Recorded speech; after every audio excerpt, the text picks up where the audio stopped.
មួយមានដូចជាច្រើនមកគួរប្រៃសូវមានចិត្តអាណត្តិដល់បន្ទោប្រាប់ពីនគរព្រះថៃព្រមមនុស្សឈើ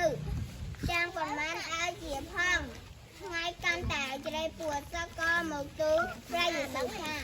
លោកគ្រូសូមលោកគ្រូអភិប្រជាជនទាំងនេះត្រឡប់ទៅវិញទៅដើម្បីគេរកអាហារបរិភោគព្រោះគេឃ្លានហើយតែព្រះសូមតាប់ទៅ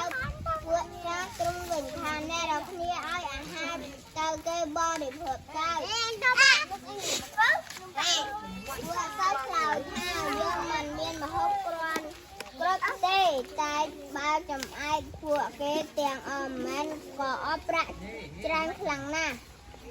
ព្រះយេស៊ូវសួរទៅពួកគេថាតើអ្នកមានមហូបប៉ុណ្ណាមាននំប៉័ង5ដុំនិងត្រី2កន្ទុយព្រះយេស៊ូវបានលើកនំប៉័ងតែ5ដុំនិងត្រី2កន្ទុយឡើងទ្រង់ទៅលើមុខអរព្រះគុណដល់ព្រះទ្រង់កាច់នំប៉័ងបែងចែកត្រីរួចចែកទៅឲ្យពួកចាស់ហើយពួកគេក៏ចែកដល់បណ្ដាជន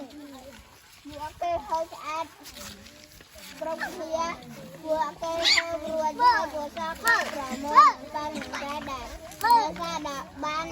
12កន្ត្រងហើយនោះមានមនុស្សប្រុស5000នាក់មានរដ្ឋស្ត្រីនិងកុមារនេះជាការអរតាមមួយទៀតដែលគេបានធ្វើ Wow